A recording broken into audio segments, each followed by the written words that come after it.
पहले हम सुना कि 3 आदमी रहे घर से निकले, एक ईसाई था, एक यहूदी, एक मुसलमान। तीनों रोटी ले ले घर से निकले। रास्ता में खाए ले होने के बाद फिर चले, फिर भूख हुए, खाना रहे नहीं तो मांगे लागे। तो कोनो को रहे मावा तो एक प्याली खीर दे दी। अब खीर एक प्याली खाए वाले 3 ठो। तो बैठे सलाह करें कि यार को खा, यार भूख सबका लाग है, सब कोई खाई हो तो कोई भला ना हो, तो कम से कम एक आदमी खाए ले तो कोई भला तो हो जी। तो कहें हाँ बात तो सही है, लेकिन भूख सबका लागे खाए को। तो ये हुआ कि कर रख दो, सो जाओ और सुबह उठो, ख्वाब देखो और सुबह बयान करो जेके ख्वाब अच्छा हुई खीर खाई ले। तो खीर रख दी, तीनों सोई गए, लेटे तीनों। तो यहूदी ईसाई तो जल्दी सोए गए, चक्कर में कि जल्दी सोए जल्दी ख्वाब देखबे, उठबे तो खीर खइबे। और मुसलमान का बगैर खाए कहाँ नींद भैया। तो ईसाई यहूदी लेटे और सोए गए। जब सोए तो नाक जब खों खों बाजे लाग, तब मुसलमान जाने इसकी अब सोई गए हैं। वह उठा, खीर उठाइस और खाइस और पानी पीस, तब आराम से लेटा। अब सुबह भई तो दोनों जग के हाली भूखे रहे। उसके बाद उका उठाइन तो उठा ही नहीं। जब जत्ते उठा के बैठे तो आंखें मिलमिलावे, कहे का बात है हो। तो कहें अरे ख्वाब बताओ, खीर खावा जाए। तो कहें तुम लोग बताओ। तो ईसाई बोला कि सुनो, लोग ज़मीन का ख्वाब देखते हैं, आज मैंने आसमानी ख्वाब देखा। कहा क्या?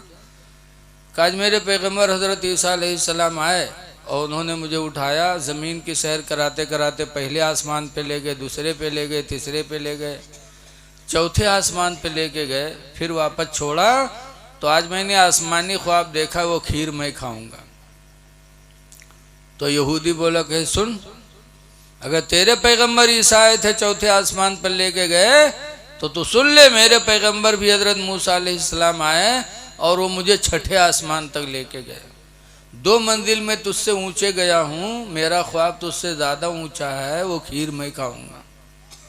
और मुसलमान चुपचाप बैठ। तो दोनों कहें तू क्या देखे, तू तो बताओ। तो उसने कहा हम क्या देखे, हम जैसे सोए वैसे हमारे भी पैगंबर हजरत मोहम्मद सल्लल्लाहु अलैहि वसल्लम आए और उन्होंने कहा उठ, तुझे सुबह रोज़ा रखना है, सेहरी नहीं खाएगा, उठ जल्दी सेहरी खा, तुझे सुबह रोज़ा रखना है। तो मैं उठा, सेहरी खाया, रोज़ा के नियत करके सो गया। तो दोनों चौंके, कहीं का खाए सेहरी में। तो कहते खीर के अलावा और कुछ रहे।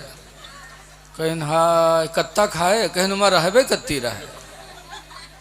तो कहीं यार तू बड़े बड़े बेवफा निकले यार, कम से कम खा रहे थे तो हम लोगों को भी जगा लेते।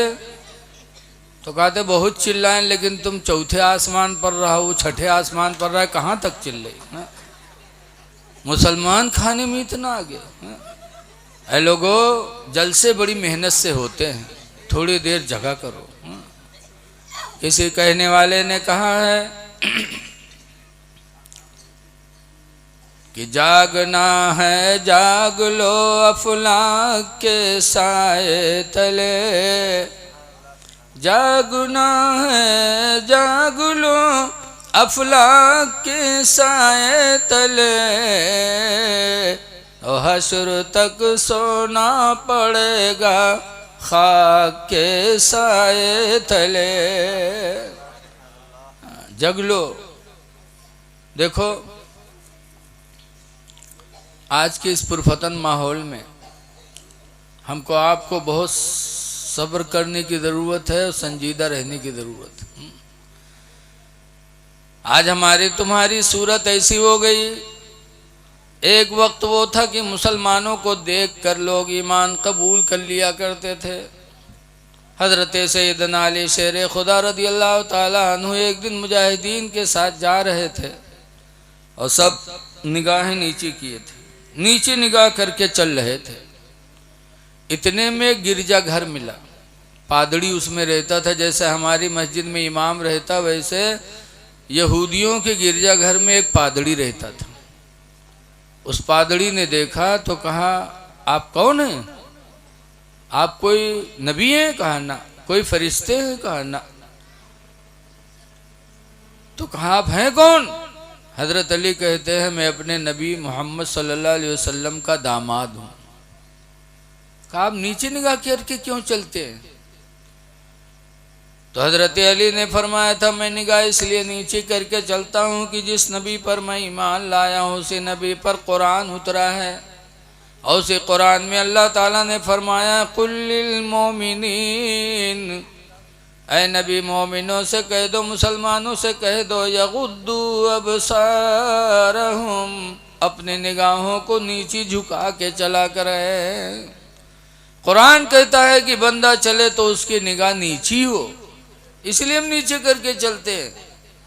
तो गिरजाघर का पादरी पुकार उठा, कहा अली जिस मजहब का ये हुक्म हो कि इंसान चले तो निगाह नीची करके चले, खुदा की कसम वो मजहब कभी झूठा नहीं हो सकता। वो यहूदी पादरी कलमा पढ़ करके फौरन मुसलमान हो गया। ऐ लोगों, तुम भी किसी की माँ बहन पर गलत निगाहें न उठाया करो, निगाह नीची करके चला करो। हमारी माँ बहनों के बारे में भी कुरान में है, कुल्लिल मोमिनाति यगुद्दुना अबसारहुन्ना। बात ना करो आप लोग थोड़ा।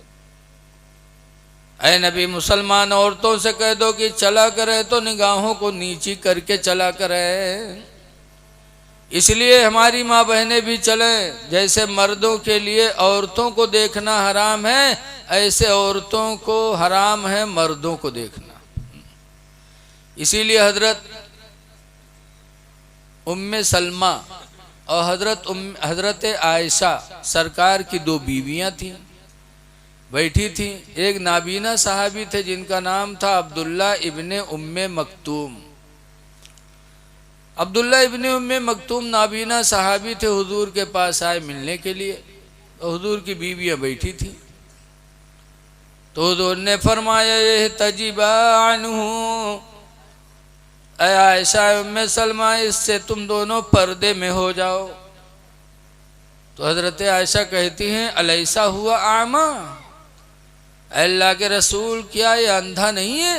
ये तो अंधा है, हम लोगों को देख भी नहीं रहा है। फिर सरकार ने फरमाया हुआ आमा, वो तो अंधा है, वलस्तुमा आमा, और तुम दोनों तो अंधी नहीं हो, तुम तो देख रही हो। जैसे उसका देखना मना वैसे तुम दोनों का देखना उसको मना है। इसलिए आज ये चीज़ हो जाए तो इंशाअल्लाह हमारी माँ बहनें कंट्रोल में हो जाए। आज हमारी बच्चियाँ बिगड़ रही हैं, आज हमारा माशरा बर्बाद हो रहा है, चाहे हिंदुस्तान हो चाहे नेपाल हो। इसीलिए अल्लाह के रसूल सल्लल्लाहु अलैहि वसल्लम ने फरमाया था ला यदखुलुल जन्ना, जन्नत में दाखिल नहीं होंगे सलासत और रिजालिन, तीन आदमी जन्नत में नहीं जाएंगे। कौन कौन? नंबर 1 पर सरकार ने फरमाया था अल कातिल, कत्ल करने वाला, किसी का खून बहाने वाला जन्नत में नहीं जाएगा। दूसरे नंबर पर फरमाया था वज़ानी, और ज़िना करने वाला भी जन्नत में नहीं जाएगा। तीसरे नंबर पर फरमाया था वद्दय्यूस, और दय्यूस भी जन्नत में नहीं जाएगा। सहाबे किराम ने जब सुना तो पूछा अल्लाह के रसूल कातिल तो जानते हैं, जानी भी जानते हैं, लेकिन दय्यूस कौन है? तो उन्होंने फरमाया था दय्यूस वो इंसान है जो अपनी माँ बहन बेटी को बेपर्दा घुमाए, वो दय्यूस है, वो दय्यूस जन्नत में नहीं जाएगा। आज हम अपनी बच्चियों को, जवान जवान बच्चियों को कॉलेज स्कूल भेजते, बच्चों के खल्त मल्त में वो तालीम हासिल करती हैं, वहीं से माशरा बिगड़ता है। ऐ लोगों, हज़रत उमर रदी अल्लाह ताला अन्हु ने तो मना फरमाया था कि औरतों को लिखना न सिखाया जाए। जलालैन शरीफ की सूरह नूर की तफसीर में देखो, हाशिया में लिखा है कि लड़कियों को लिखना न सिखाया जाए, क्योंकि तहरीर से भी इंसान भागता है। आज मदरसे का यह पहला जलसा है।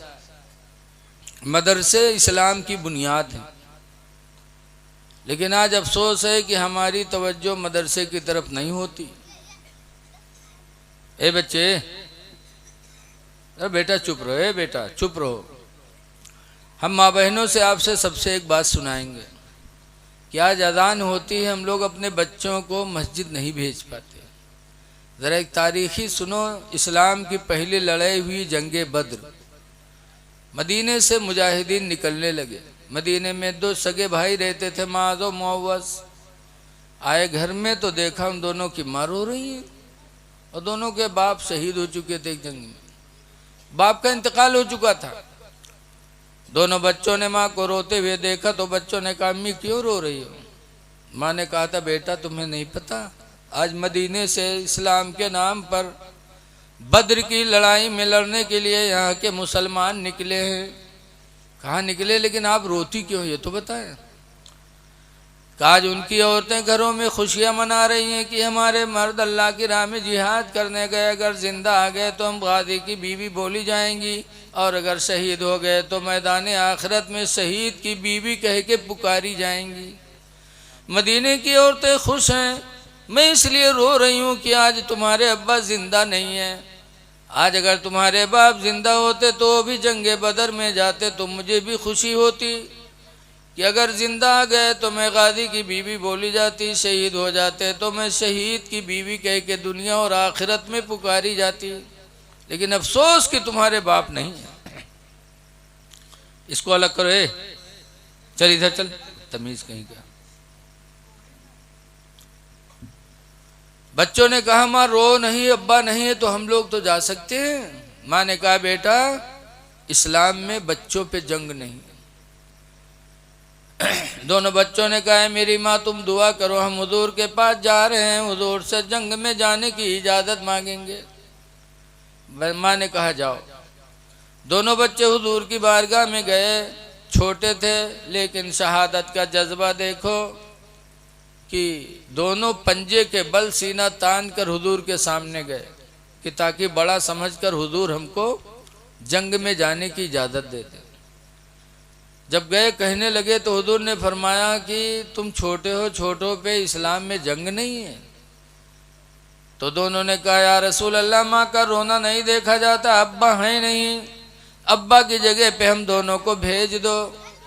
तो सरकार ने जब जज्बा देखा तो बड़े भाई को इजाज़त दे दी, मास को। कहा, मास तुम जाओ, लेकिन मुअव्वज़ तुम छोटे, तुम नहीं जा सकते।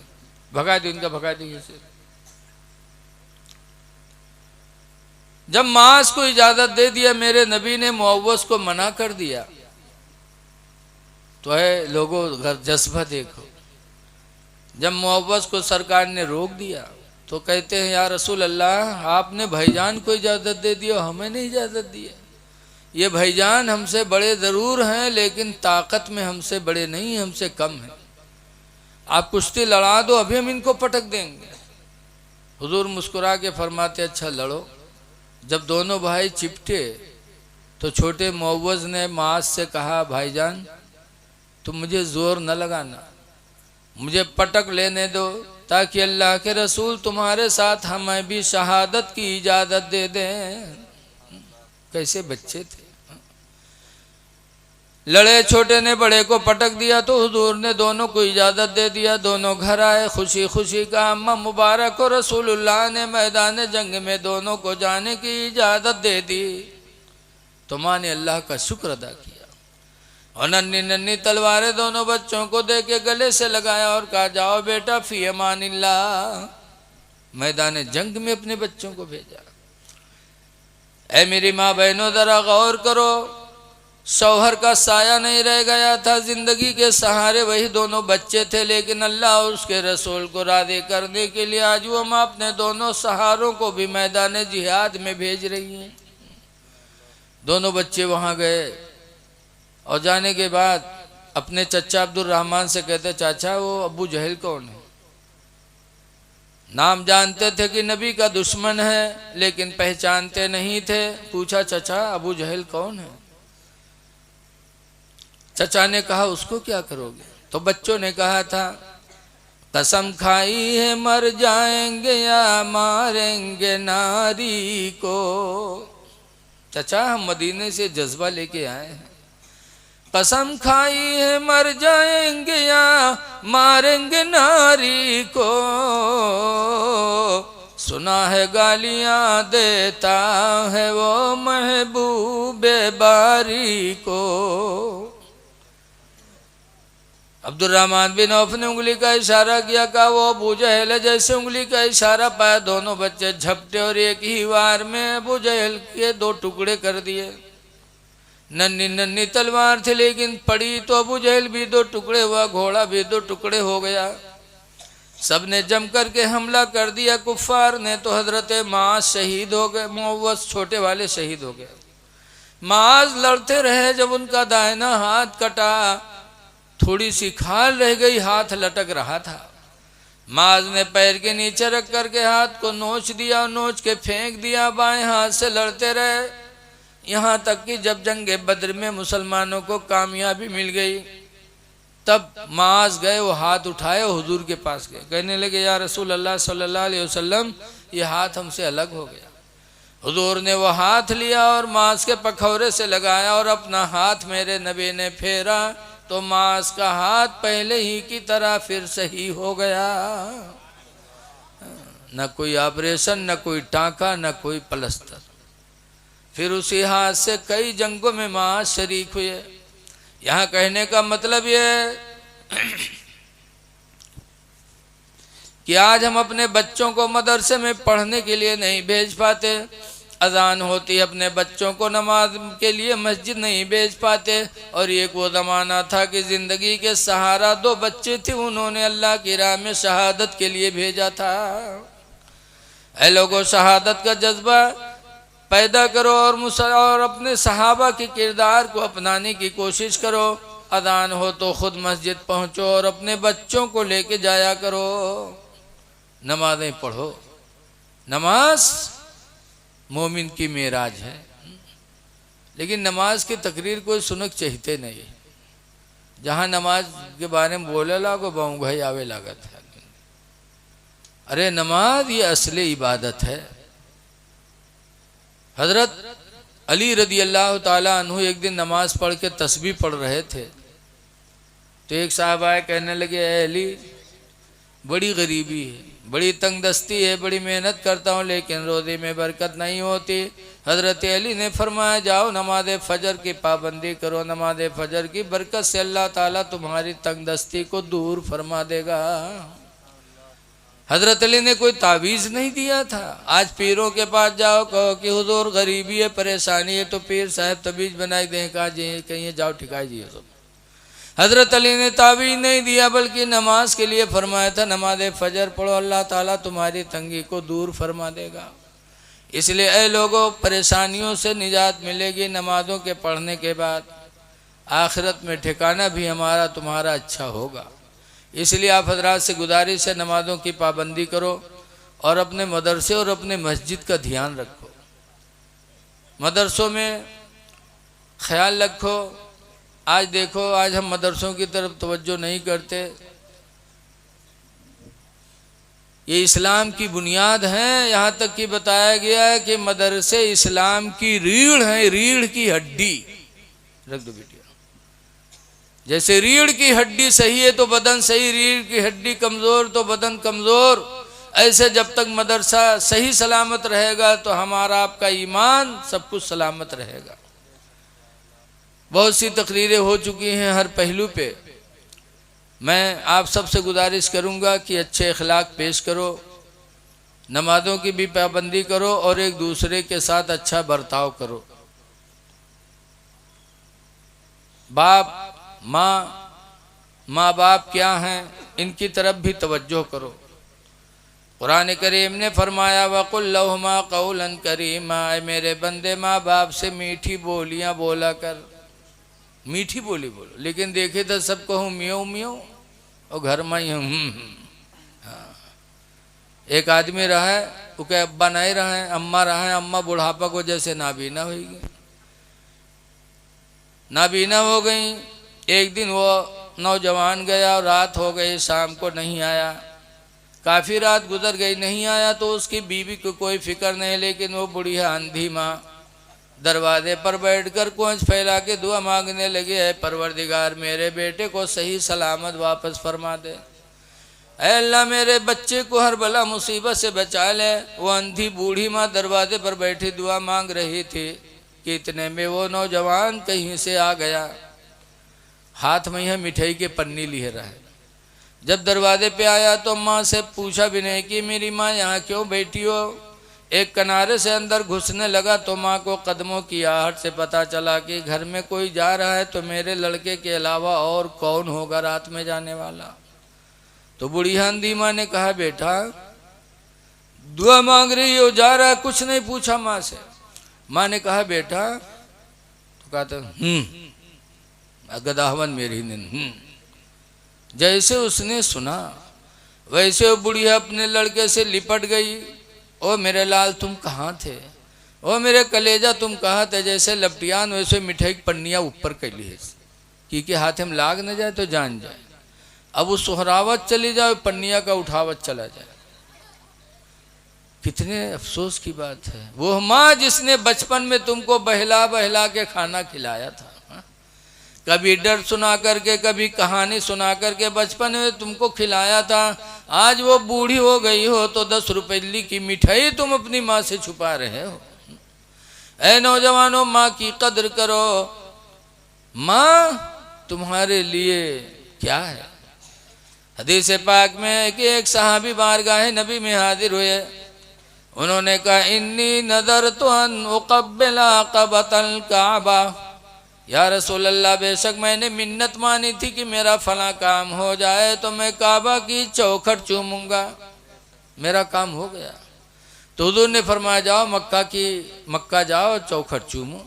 उन्होंने कहा अल्लाह के रसूल मैं जा नहीं पाऊंगा, न मेरे पास पैसे हैं कि सवारी से जाऊं, न बदन में ताकत है कि पैदल जाऊं। मैं मक्का नहीं जा सकता। मदीने से 400 किलोमीटर तकरीबन मक्का है। तो हुजूर ने फरमाया कि अगर मक्का नहीं जा सकते इरजी इला बैतिका, तो तुम अपने घर वापस चले जाओ। वक़ब्बिल क़दमै उम्मिका, और घर में जाके अपने माँ के दोनों पैरों को चूम लो। माँ के पैर चूमोगे तुम्हें काबा की चौखट के चूमने का सवाब मिलेगा। जब उन्होंने सुना तो रोने लगे, कहने लगे मैं या रसूल अल्लाह मेरी माँ बचपन में मेरे इंतकाल कर गई, मुझे मेरी माँ जिंदा नहीं है, मैं अपनी माँ के कदमों को कहाँ पाऊँ कि चूमूं। तो उन्होंने फरमाया अगर माँ जिंदा नहीं है फज़हब इला क़ब्रिहा, तो माँ की कब्र के तरफ चला जा। वक़ब्बिल क़ब्रहा, और माँ की कब्र को चूम ले। अल्लाह ताला तुम्हें काबा की चौखट के चूमने का सवाब अता फरमाएगा। तब कहते अल्लाह के रसूल मेरा बहुत बचपना था, तभी मेरी माँ का इंतकाल हो गया, मुझे माँ की कब्र नहीं मालूम कि माँ की कब्र कौन है, कैसे मिन्नत पूरी करूं। तो उन्होंने फरमाया खत्तन फी बैतिका, तू अपने घर में चला जा और एक लकीर खींच ले, और उसी लकीर को तू अपनी माँ की कब्र तसव्वुर करके चूम ले। अल्लाह ताला तुझे काबा के चौखट के चूमने का सवाब अता फरमाएगा। लेकिन आज अफसोस, आज हम माँ बाप की तरफ तवज्जो नहीं करते। कब तक तवज्जो करें, जब तक बिहाव ना हो, तब तक अब्बी अम्मी अम्मी अब्बू अब्बू, और जहाँ काम निकल गवा, फूल जहाँ घर में आई बजाना सब खत्म। अब ऐसे आवत ऐसा फूंक छोड़त हैं काने में ही है कि नौजवान औलाद को माँ बाप से दूर करा देती। कहीं काहे बुढ़िया बुढ़ों के पीछे पड़े हो, कुछ अपने लिए बटोरी हो कि ना बटोरी हो। एक फूंक मैया इतनी दूरी बनावत है, तो के पता नहीं काहे तबीज बनवावे जात। जब इनके फूंक मारता असर है अलग हो जाते। एक सहाबी थे बारगाह नबी में हाजिर होते, कहते अल्लाह के रसूल मेरी माँ का इंतकाल हो गया। घर में हम 3 आदमी रहते हैं, मैं रहता, मेरी बीवी रहती है, मेरे अब्बा रहते हैं। लेकिन मेरे अब्बा और मेरी बीवी में रातों दिन यूँ लगी रहती है। अब्बा कहते हैं बीवी को तलाक दे दो, और बीवी कहती है कि बाप से अलग रहो, मैं किसका कहना मानूं। तो उन्होंने फरमाया था इन्ना बनबुआबुल जन्ना, बेशक बाप तेरा जन्नत का दरवाज़ा है। फ़इन शीता खुदहा, तो अगर तू जन्नत को लेना चाहता तो ले ले, बाप का कहना मान जा और बीवी को तलाक दे दे। वहीं शीता दैया, और अगर जन्नत को खोना चाहता है तो बीवी के साथ हो जा, बाप का साथ छोड़ दे। वो आए, घर पे आने के बाद बीवी को तलाक दे दिया। तो बीवी ने कहा, है मेरे प्यारे शौहर, कौन सी गलती हो गई कि आते आते तुमने तलाक दे दिया। तो उन्होंने कहा था, मेरी बीवी सुन ले, मैंने तुझे छोड़ा है तो तेरे बदले में दूसरी बीवी मिलेगी, और अगर बाप को छोड़ दूंगा तो कयामत तक बाप के बदले में दूसरा बाप नहीं मिल पाएगा।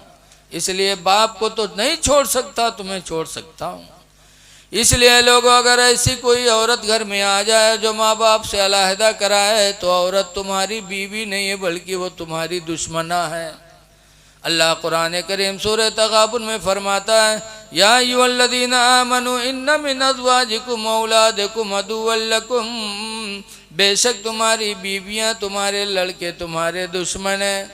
बीवी माँ बाप से अलहदा कराए तो दुश्मन, और लड़के शरीयत के खिलाफ तुमको लेके जाएं तो वो लड़के भी तुम्हारे दुश्मन हैं। इसलिए लोगों, वनशहदु अल्ला इलाहा इल्लल्लाहु वहदहु ला शरीक लह व अशहदु अन्न सय्यदना व मौलाना मुहम्मदन अब्दुहु व रसूलुहु सल्लल्लाहु तआला अलैहि वसल्लम। अम्मा बाद, फ़अऊज़ु बिल्लाहि मिनश शैतानिर रजीम। बिस्मिल्लाहिर रहमानिर रहीम। वैलुल लिकुल्लि हुमज़तिल लुमज़ह अल्लज़ी जमअ मालन व अद्ददह यहसबु अन्न मालहु अख़लदह कल्ला लयुंबज़न्न फिल हुतमा। आमन्तु बिल्लाहि सदक़ल्लाहुल अलियुल अज़ीम। दरूद शरीफ पढ़िए। अल्लाह रब्बु मुहम्मद सल्लल्लाहु अलैहि वसल्लम नहनु इबादु मुहम्मद सल्लल्लाहु अलैहि वसल्लम व बारिक व सल्लिम सलातन व सलामन अलैका या सय्यदी या रसूल अल्लाह सल्लल्लाहु तआला अलैहि वसल्लम। हज़रात, अभी नक़ीब अहले सुन्नत हज़रत हाफिज़ क़ारी मोहम्मद तारिफ़ रज़ा साहब क़िबला बता रहे थे कि जब अमेरिका में आग लगी तो अज़ान दी गई, अज़ान की बरकत से आग ठंड हुई। लेकिन लगत है कि ये लोग हुआ नहीं है, काये बैलो है जो उन कहा था अज़ान देना सिर्फ 5 टाइम जाए थे, बाकी सब ना जाए। लागत है बैलवन से अमेरिका खाली है। कहा था सिर्फ अज़ान 5 वक्त देनी चाहिए बस। कब्र पे अज़ान होती है तो इनके दिल, इनके पेट में दर्द होता है। जैसे हदीस में है कि जब अज़ान होती है तो शैतान भागता है, किस तरह? पादते हुए। हदीस में आया है कि जब अज़ान होती है तो शैतान भर भर की आवाज़ बराबर निकलते हुए भागता है। ऐसे ही जब कब्र पे अज़ान होती है तो इन बैलुओं के दिल में बहुत दर्द हो, बहुत तकलीफ, लगता है ये उसी के भाई हैं। अज़ान 5 वक्त की नमाज के लिए तो है ही है, लेकिन रवायतों में अज़ान के कई मवाक़ियों का बयान हुआ है। बच्चा पैदा हो रहा हो, औरत को दर्द ज़ेह की तकलीफ़ हो, और औरत तड़प रही हो, बच्चा आसानी से पैदा न होता हो, तो हुक्म है अज़ान पढ़ो। अज़ान की बरकत से अल्लाह ताला आसानी से बच्चे को पैदा फरमा देगा।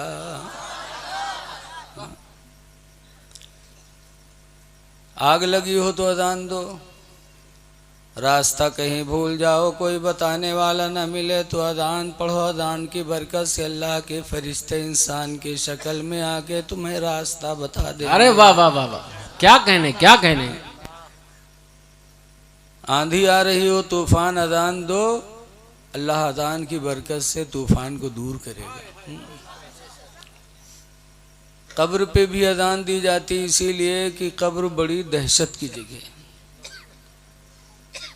बहुत डर की जगह है। हमारे तुम्हारे बाप आदम अलैहिस्सलाम जब जन्नत से ज़मीन पे उतारे गए तो जन्नत में तो कभी अंधेरा है ही नहीं, और दुनिया में आए जब सूरज डूबा, रात आई, अंधेरा छाया, तो आदम अलैहिस्सलाम ने कभी अंधेरा देखा नहीं था। जब अंधेरा छाया देखा तो हजरत आदम को तकलीफ हुई, दहशत लगी। जब दहशत हुई तो हदीस में है फनज़ल जिब्रील, तो हजरत जिब्रील अलैहिस्सलाम आसमान से उतरे। व अज़्ज़ना, और हजरत जिब्रील ने अज़ान पढ़ी। जब हजरत जिब्रील ने अज़ान पढ़ी तो सुबह का सवेरा नमूदार हुआ, तो आदम अलैहिस्सलाम के दिल की दहशत ख़त्म हो गई। तो कब्र पे अज़ान इसीलिए दी जाती है। अज़ान बहुत से मौक़े हैं, ये मानते तो हैं लेकिन दिल से नहीं मानते। ये सब वैलवे इमाम अबू हनीफा के मानने वाले कहते हैं, हम सब इमाम आज़म के मानने वाले। और इमाम आज़म का फतवा सुनो, इमाम आज़म पढ़ते थे मदीने में। किसके पास पढ़ते थे? इमाम मालिक के पास। क्या पढ़ते थे? हदीस। हालांकि फ़िक़्ह के इमाम थे, मसाइल में इमाम आज़म को अल्लाह ने बहुत बुलंदी अता फरमाई थी, लेकिन हदीस सीखने मदीना गए। किसके पास पढ़ते थे? हज़रत आमश के पास। इमाम मालिक नहीं, मुहद्दिस थे आमश, उनके पास पढ़ रहे थे। एक मर्तबा हज़रत आमश जो मुहद्दिस थे उनकी बीवी में तू मैं में हो गई। हर घर में झगड़ा होते। हम आपके सामने बगुला भगत बने बैठे हैं और खन्ना पुरवा जाओ तब पता लगी। हर घर में झगड़ा होता है मियाँ बीवी में। तो हज़रत आमश की बीवी से भी तू मैं में हो गई। अब ऐसी तू मैं में हुई कि दोनों में यह बोलचाल बंद। औरतें मुंह बहुत जल्दी फुलावत, तनिक बात में यह बस बोलचाल खत्म कर दें, बोलना चलना बंद। एक दिन गुजरा, 2 दिन गुजरा, 3 दिन गुजरा, हजरत आमश की बीवी नहीं बोली। तो हजरत आमश बीवी को डरवाने के लिए शाम को बोले कि 3 दिन हो गया तो नहीं बोली है, आज अगर अज़ान फजर तक न बोली तो तुझे तलाक है, तलाक है, तलाक है। आखिरी बम यही होते मर्द के पास। जब मेहरुआ न डरे तो यही से डर हुई है कि अब छोड़ दे तू। उन्होंने कहा अगर अज़ान फजर तक न बोली तो तुझे तलाक है, तलाक है, तलाक है। अभी सोचिन कि अब डराए जी हमसे बोल दी, वह जली बैठी रहे। सोचिस कि आज मौका मिला है, अब इनसे छुटकारा मिल जाए। अभी बैठे बेचारे इंतज़ार करें कि अब बोले, अब बोले। वो काहे बोले, उसके काम तमाम होने वाला रहे। आधी रात गुजर गई और नहीं बोली। जब आधी रात गुजर गई नहीं बोली तो हज़रत आमश घबराने लगे कि मैं कह चुका हूँ कि अगर अज़ान फजर तक न बोली तो तुझे तलाक है, तलाक है, तलाक है। आधी रात गुजर गई, अभी तक नहीं बोली। हो सकता है सुबह तक न बोले, तब तो मेरे निकाह से निकल जाएगी। मर्द सोचता है, इसीलिए तलाक की बागडोर अल्लाह ने मर्द के हाथ में दिया है। मेहरवन हाथ में हो तो रोजे शुरू हो। बोलो, इतनी नाकिसुलकल होते हैं, इनका कुछ आगे पीछे नहीं खबर रहा था, बस झर्राहटे चलत हैं। अल्लाह ने तलाक की बागडोर मर्दों के हाथ में इसीलिए दिया है। घबराए कि ये तो नहीं बोलेगी। और हजरत आमश मुहद्दिस थे, इल्म हदीस के माहिर थे। लेकिन जब आधी रात गुजर गई नहीं बोली, तो गए अपने शागिर्द इमाम आदम के घर पे। इमाम आदम के दरवाजे पे गए, दरवाजा में दस्तक दिया। इमाम आदम उठे रात के 12 बजे, सलाम किया, कहा हुजूर इतनी रात में आप? कहा बेटा एक मसले के लिए आया हूँ। बताइए। आज उस्ताद जो उन्हें शागिर्द की यक्को बात मानने की तैयार नहीं। कहा थे तू का हम पढ़ावा था रहे थे कि तू ही हमका तू बताओ तेरे रास्ता। ऐसे बप्पा लड़का कोई अच्छी बात बता दे तो कहीं तू हमारा बप्पा हो गिरे। अरे नहीं, बुजुर्गों की जिंदगी से सबक सीखो। बुजुर्गों ने छोटा बड़ा नहीं देखा, बल्कि हक जहां मिला वहां तलाश कर लिया। पूछा हुजूर कैसे आना हो? कहा बेटा एक मसले के लिए। कहा क्या? तो कहा ऐसी ऐसी बात हो गई। मैंने कहा तू नहीं बोलेगी तो तुझे सुबह तलाक है तलाक है तलाक है, अज़ान फजर तक न बोली। आधी रात गुजर गई बेटा, वो बोल नहीं रही, लगता है बोलेगी नहीं, और फजर की अज़ान हो जाएगी, कैसे करूं? उस पर तो तलाक पड़ जाएगी।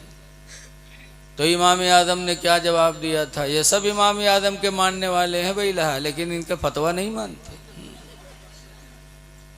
इमाम आदम ने जवाब दिया था कि जाइए और फजर के वक्त से एक घंटा पहले आप अजान पढ़वाइए। किसी से कह दो कि अजान दे। कहा फिर? कहा फजर के वक्त से 1 घंटा पहले जब आप अजान दिलवाओगे और वो समझेगी कि अजान फजर हो रही है, तो जान जाए कि तलाक होएगे। तो ऐ महर वहर मांगी, कुछ न कुछ कहवे करी, बोल दी बसु तलाक से बच जाई। कहे कैसे? कहा वो अजान फजर होगी नहीं। अब आपने अजान फजर की कैद लगा दी है। और फजर की अजान कब होगी? जब फजर का वक्त शुरू होगा तब।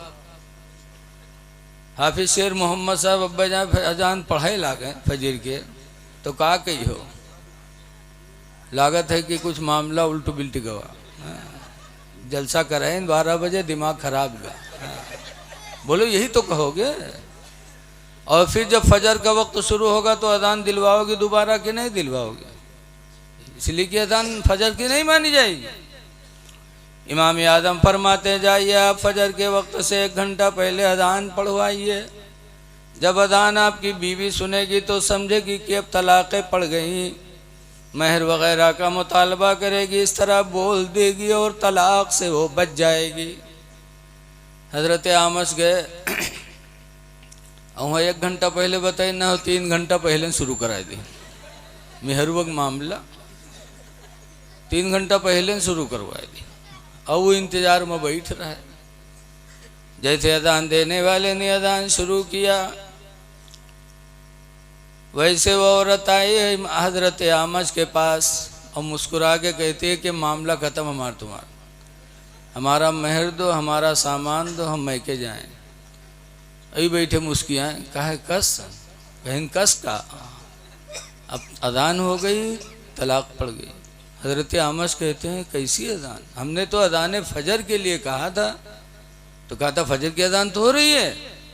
हजरत आमश ने कहा वक्त देखो, अभी 3 घंटा बाकी। कहा फिर ये अजान कैसी है? कहा होगी अजान कोई। अजान तो जिक्र इलाही है, जब मुसलमान का जी चाहे तो अजान पढ़ ले। अजान जिक्र इलाही है। तो क्या इमाम आदम नहीं जानते थे कि 5 ही वक्त अजान जायज़ है, उसके बाद नहीं जायज़ है, तो काहे ना जायज़ के काम के हुक्म दे दी? बताइए कितने बड़े बैल हैं यहाँ। कब्र पे अजान दी जाती है तो इनके पेट में दर्द, इनके दर्द होते हुए हवा निकले थे, मामला तो एक ही हुआ है। अल्लाह ताला ऐसों से हमको आपको बचाए। हाफिज तारीफ रजा साहब, अभी मैं हुजरे में कह रहा था कि बेचारे शाम से लेके आखिरी कड़ी तक जलसे में रहते हैं और हर शायर हर मुकर्रिर के तकरीर और नात का हिस्सा रहते हैं। तो अगर सबका मिला 50,000 नजराना दें तो हजरत का अकेले 50,000 के हुआ। भाई सबका हिस्सा हो चाहिए ना, सबके ही। अब ऐसा ही बढ़ाए देते हैं कि आदमी न जो चाहत हो तब खूब बोले। अल्लाह ने इनके अंदर वो फन दिया है। बहरहाल शाम से बैठे हैं, मैं हजरत से कहूँगा जाइए आराम कर लीजिए, और हम थोड़ी देर जब तक कि आप लोग साथ देंगे थोड़ी देर आप तक कुछ बातें पहुँचाएंगे। दरूद शरीफ पढ़ लीजिए। सल्लल्लाहु अला नबील उम्मी व अला आलिहि व अस्हाबिहि बारिक वसल्लिम। सलातो व सलामन अलैका या सय्यदी या रसूल अल्लाह सल्लल्लाहु ताला अलैहि वसल्लम। मैंने कुरान करीम 30वें पारे की एक आयत पढ़ी है। अल्लाह ताला फरमाता है वैलुल लिकुल्लि हुमज़तिल लुमज़ह। वैल जहन्नम में एक गड्ढा है जिससे जहन्नम खुद दिन भर में 70 मरतबा पनाह मांगती। कितना खतरनाक गड्ढा है। वो गड्ढे में कौन जाएगा? अवैल के माने बर्बादी भी आती है। अल्लाह फरमाता वैलुल लिकुल्लि हुमज़तिल लुमज़ह। हिलाकत है, बर्बादी है हर लगाई बुझाई करने वाले के लिए। हुमज़तिल लुमज़ह, इधर की उधर उधर की इधर। हिलाकत है, बर्बादी है लगाई बुझाई करने वाले के लिए। और ये लगाई बुझाई करत को है ज़्यादातर गरीब आदमी नहीं करते। गरीब रोजी कमाई की लगाई बुझाई करे, लगाई बुझाई को करत है। अल्लाह कुरान में फरमाता अल्लज़ी जमा मालन व अद्ददा। अब हाथ लहरा चुके हैं, से उठ जा, उधर चले जा। अब लहरावे की जरूरत नहीं है, सुन इधर का जैसे।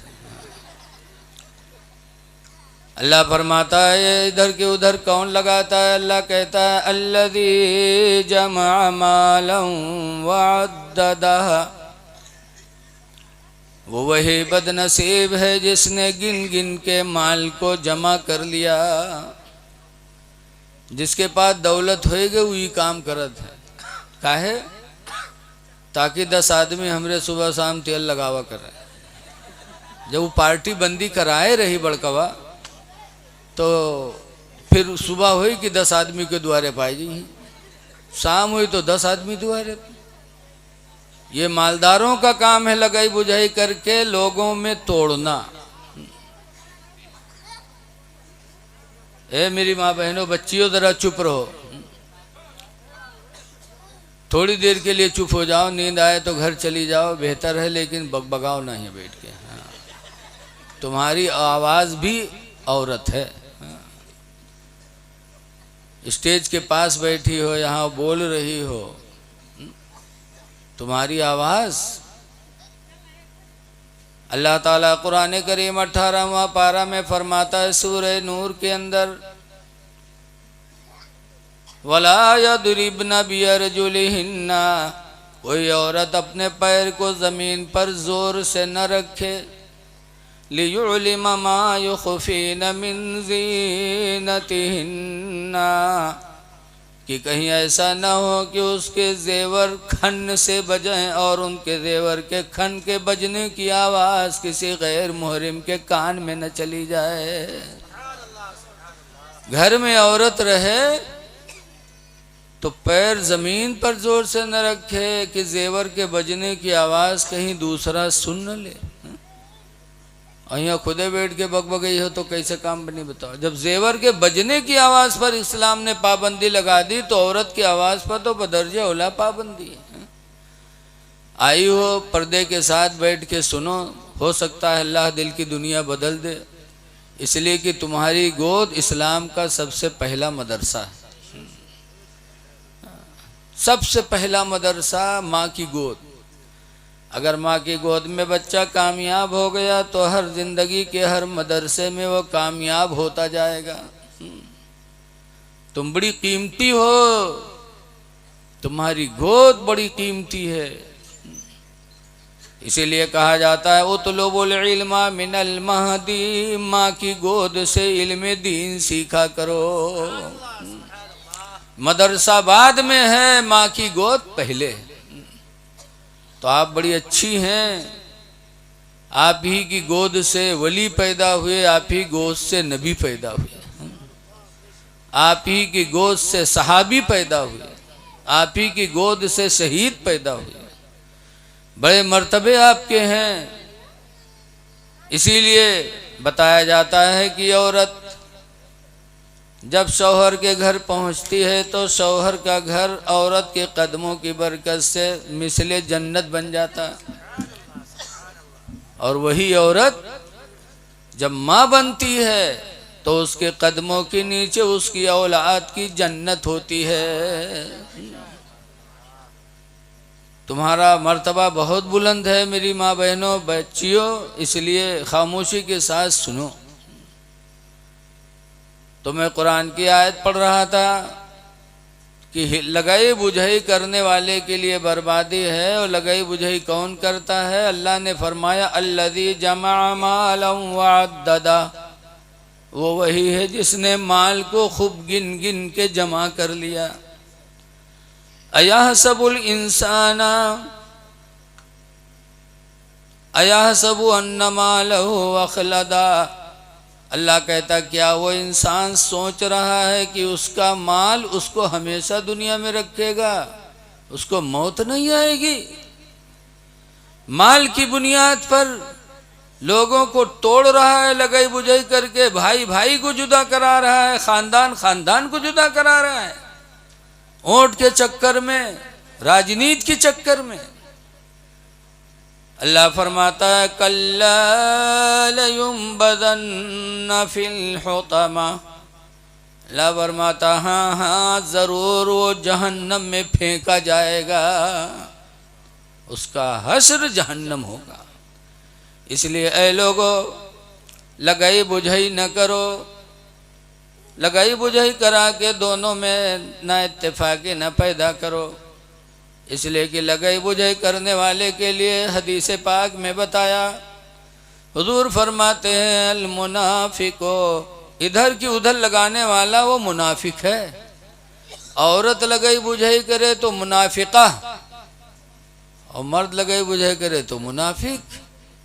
और मुनाफिक किसे कहते हैं? हुजूर ने मिसाल दी है, आप तो सोचोगे कि मौलाना ये सब बोली बोलत हैं।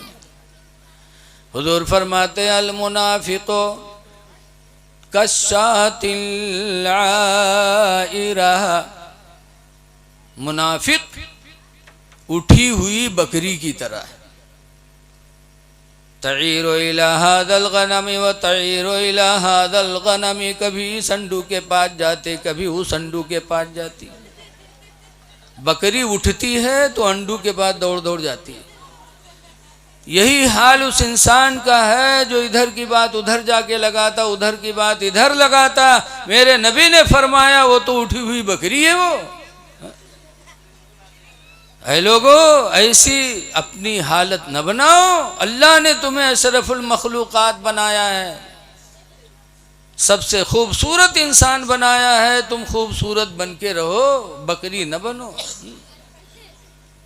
अल्लाह कुरान में कसम खा के कहता है वत्तीन वज़ैतून, कसम है इंजीर की, कसम है जैतून की, वतूर सीनीन वहाज़ल बलदिल अमीन, कसम है तूरे सीना पहाड़ की, कसम है शहर मक्का की। चार चीज़ों की कसमें खाने के बाद अल्लाह फरमाता है लक़द खलक़नल इंसान फ़ी अहसन तक़वीम, हमने इंसान को सबसे अच्छी सूरत में बनाया।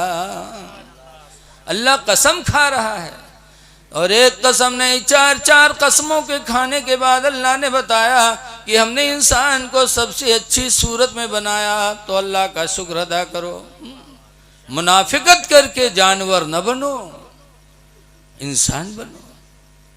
इसलिए कि ज़बान की बड़ी कद्र है।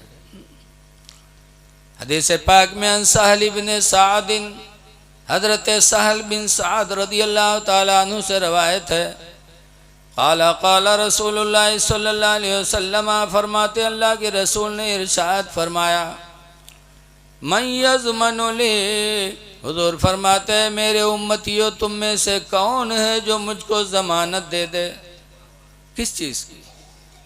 अन यहफ़ज़ मा बैन लिहियैहि, उस चीज की हिफाजत की जमानत दे दे जो दोनों जबड़ों के बीच में है। और दोनों जबड़ों के बीच में क्या है? जबान। मेरे नबी पूछते हैं मेरे उम्मती कौन है तुब्बे जो मुझे जमानत दे दे कि मैं अपनी जबान को बचाऊंगा। और दूसरे नंबर पर फरमाते वमा बैन रिजुलैहि, और कौन मेरा उम्मती है जो अपने शर्मगाह को ज़िना से बचाएगा। दो चीज को सरकार मांग रहे हैं कि मेरे उम्मतियों दो चीज की जमानत हमें दे दो, जबान बचा लो, अपनी शर्मगाह को ज़िना से बचा लो। तो हुज़ूर फरमाते फाज़मन लहुल जन्नह, तो मैं उसको जन्नत की जमानत दे दूं। अच्छा है जबान हमारे तुम्हारे मुंह में है, ये हम तुम इसके मालिक है ना। बोलो, अल्लाह ने पैदा किया, मालिक बना दिया। अभी जबान से हम चाहे गाली बक कहें और चाहे इसी जबान से हम अल्लाह की पाकी बयान करें।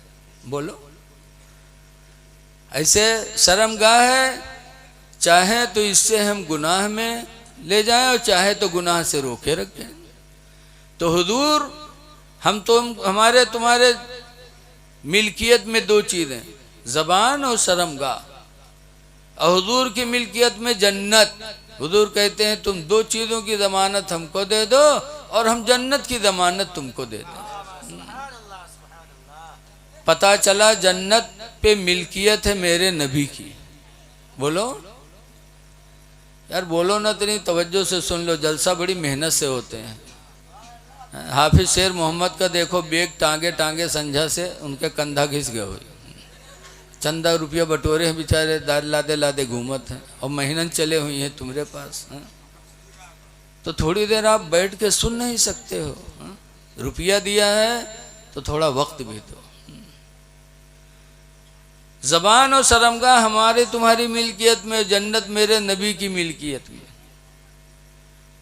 तो जन्नत की जमानत मेरे नबी किसको देंगे? जो जबान बचा लेगा, अपने आप को ज़िना से बचा लेगा। इसीलिए आला हजरत इमाम अहले सुन्नत फरमाते हैं कि तुझसे और जन्नत से क्या मतलब, वहाँ भी दूर हो। तुझसे और जन्नत से क्या मतलब, वहाँ भी दूर हो। हम रसूलुल्लाह के, जन्नत रसूलुल्लाह की। अरे सुन्नी बरेलवी कॉन्फ्रेंस है, आला हजरत का ये शेर बड़ा अकीदे वाला शेर है। इसी हदीस की तर्जमानी कर रहे हैं कि जन्नत तो मेरे नबी की मिल्कियत में। जमानत किसकी आदमी देता है? जो इसका मालिक होता है। अच्छा ये बताओ, आपके खुदा न करे आपका कोई भाई पड़ोसी जेल में बंद हो जाए और के बाद जब उके जमानत करावे जाइए हो तो खेत खितौनी लगई हो कि न लगई हो? कि खितौनी लगी हो दूसरे की है? 420 में बंद हो जाइए हो।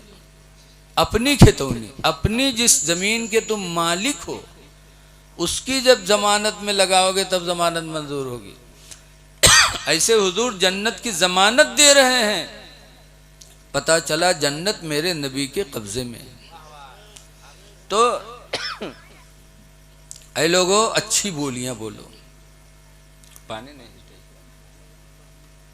मंगवा लो, अच्छी बोली बोलो। जबान,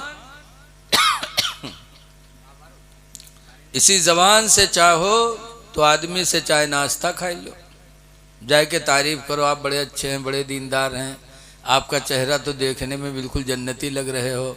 तो हो सकत है गिलास पानी पाई हो, चाहो पाई जी। और पहुँचते पहुँचत बुआ महतारी शुरू कर दो तो जूता पई हो। बोलो है कि नहीं? तो ये जबान बड़ी कीमती चीज है। इसलिए ऐ लोगों, जबान को बचाओ। दरूद शरीफ पढ़िए।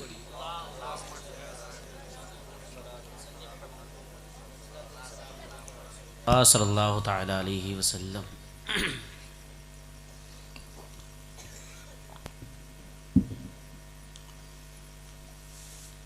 इस बारे में हमारी माँ बहनें भी बहुत कमज़ोर हैं। कोई राज की बात हो मैं इनसे बता दो कि देखो ही राज की बात हुई कि हम तुमको बता देते, लेकिन कहूँ देखो जाहिर ना हो पावे। आधे घंटा में पूरा गांव गंदा है जी, आधे घंटा लागी। मैक से ऐलान न कह पे हो जत्ती जल्दी इनके ऐलान हो था। फसर फसर हिया हुआ पहुँचे हैं, उनके थी पूरा गांव गंदा जाएगा। उसके बाद जब साखी सहादम पकड़ी गई हैं, मैं क्या है तू काहे बतिया कह रहा है, कैसे कहे, तो कहीं कुड़िया जी हम बोलबे नहीं करे रहा, आँखी फूट जाए हम कुछ कहबे नहीं करे रहा, फौरन कसम खाई जी। झूठी कस्में खाना भी गुनाह है और किसी की खिलाफ कोई बात करना भी गुनाह है। अल्लाह ने ज़बान दिया है तो इसी ज़बान से वो बोलियाँ बोलो। अल्लाह फरमाता है क़ूलू क़ौलन सदीदा, ऐ मेरे बंदो तुम वो बोलियाँ बोलो, दुरुस्त बोली बोलो। युस्लिह लकुम अमालकुम, कि तुम्हारे अमल अच्छे हो जाएं। वयग़फिर लकुम ज़ुनूबकुम, और तुम्हारे गुनाहों को अल्लाह ताला बख्श दे। अच्छी बोलियां बोलो। आज एक चीज पर और गौर करो। बहुत से लोगों को देखा जाता है ना कि जवानी में ही है तो नमाज के किनारे जई हैं ना, जवानी में कहूँ कटहर चुरे हैं, कहूँ मुर्गी चुरई है, और जब बुढ़ाए जी हैं कांखें लगी हैं तब मस्जिद में नमाज पढ़े शुरू करी हैं। ऐसे बुढ़ों से एक बात होती है, जवानी में नींद ज़्यादा आती है, बुढ़ापे में कम आती है। बोलो आती कि नहीं आती? ऐसे बुढ़े नींद तो आवत नहीं है, 2-2 बजे रात के उठ पड़ी हैं, बब पहुँच गई हैं मस्जिद और दरवाज़ा खड़खड़ाने लगे हैं, मौलवी ओ मौलवी तोर आँखें न खुली तो बहुत चर्बी आएगी, अब तोर बिस्तरा यहाँ से गोले हो वाला। अरे मेरे भाई तुम नमाज पढ़ते हो और मस्जिद में जाके अपने इमाम को वो बातें कहते हो जिससे उसके दिल को ठेस लगे, उसकी इज्जत पे हमला हो। अरे मेरे भाई अगर 2:30 बजे 3 बजे रात अगर मस्जिद पहुंच जाओ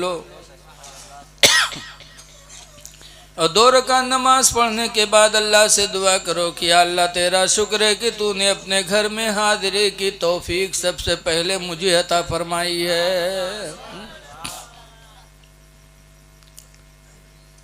हुजूर फरमाते इज़ा दखल अहदुकुम फिल मस्जिद, जब तुम में से कोई मस्जिद में दाखिल हो, फलयुसल्ली रकातैन, तो चाहिए कि वो 2 रकात नमाज पढ़ ले, क़ब्ल अन यजलिसा, बैठने से पहले पहले। लेकिन आज पता नहीं को मसला बता दी इसे, जुम्मम जई हैं तो जई हैं पहले हज से बैठ जई हैं, उसके बाद उठी हैं, मालूम होता है इनके सामान के मस्जिद बहुत मुहताज रहा है, पहले उसका छुआई दे। नबी फरमाते हैं कि बैठने से पहले तुम 2 रकात नमाज तहियतुल मस्जिद पढ़ो,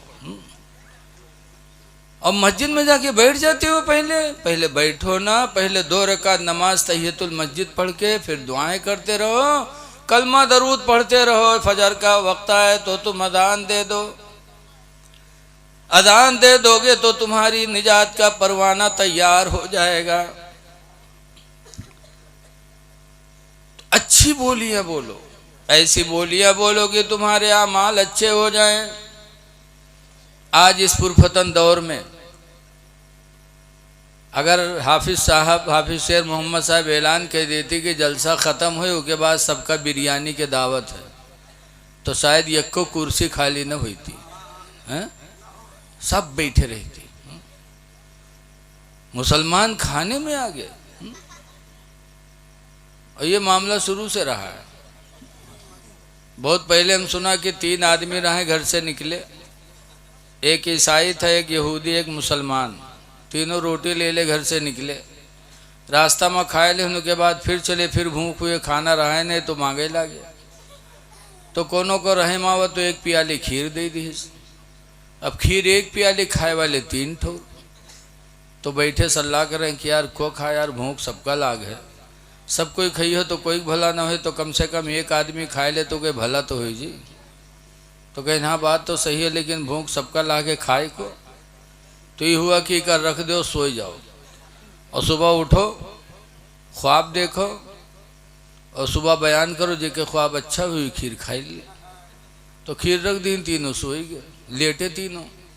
तो यहूदी ईसाई तो जल्दी सोए गए, चक्कर में कि जल्दी सोए जल्दी ख्वाब देखबे, उठबे तो खीर खइबे।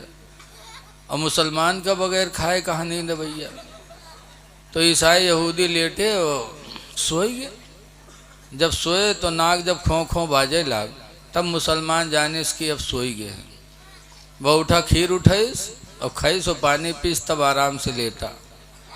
अब सुबह भई तो दोनों जग के हाली भूखे रहे। उसके बाद उका उठाइन तो उठे ही नहीं, जबरदस्ती उठा के बैठे तो आंखें मिलमिलावे, कहे का बात है हो।